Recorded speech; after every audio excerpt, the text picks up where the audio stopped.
sa ABS-CBN IJM Workers Union as of September 6. So 114 po lahat na ang tinatanggal sa amin. Yung pagtatanggal po na yon ay bunsod doon sa tinayo naming union last year. Doon po sa 114 na mga tinanggal, kasama po doon si Weng Hidalgo na isang reporter ng ABS-CBN din.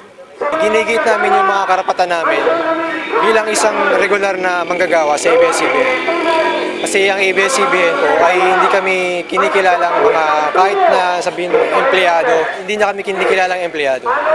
Pero basing doon sa naging desisyon ng Department of Labor noong August 18, sinabi po sa desisyon ni Secretary Baldos na kami po ay mga regular na manggagawa ng ABS-CBN at pinapayagan niya kami doon sa final naming petition for certification election. Hindi namin mai-push through yung certification election namin dahil na rin sa pagharang na naman ng management sa pag-file nila ng motion for reconsideration. Ganun ka talagang ginigipit ng management kami, yung union, para lang hindi namin maisakatuparan yung mga ginigit namin mga karapatan dahilan sa hindi namin nakukuha talaga yung mga labor standards.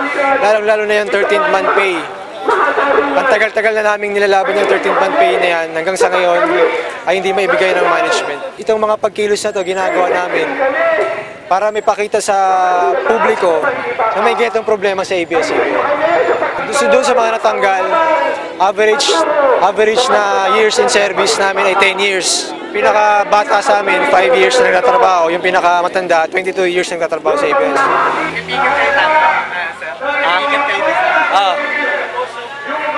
Hanggang magdamag. Mga ilang araw kaya kayo dito, sir? Ano na? Mga ilang araw kaya kayo dito? Oo, hanggang kailan kami harapin. Handa kayo magpikit, sir? Oo!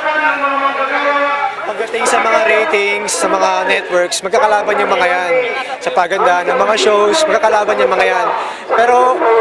Pero underneath noong ano na yan, yung kunwari ang laban nila, is meron silang sabuatan with regards sa problema sa labor. Nagsasabuatan yung mga yan. Kaya kami hindi rin lumalanding sa mga TV, sa mga news, kasi alam nila, yung ibang network kasi alam nila, may problema rin silang ganun eh. So pagka inilabas nila yon, yung mga manggagawa nila, magkakaroon ng ganung pananaw na may problema palang ganun, hindi lumabas na rin tayo, di ba? Maapektuhan din yung kanilang mga manggagawa. Ganun na lang nila kasi sinesensor yung mga problema nila, yung mga baho nila na ginagawa nila sa kanilang mga manggagawa. Mabuti pa yung mga nasa alternative media, sila talaga yung naglalabas ng mga ganitong problema. So nagpapasalamat kami sa inyo, sa mga ganitong klaseng mga alternative media na inilalabas kami. Huwag kayong magsawa na i-cover yung mga ganitong mga pagkilos para na rin ma-expose talaga yung problema.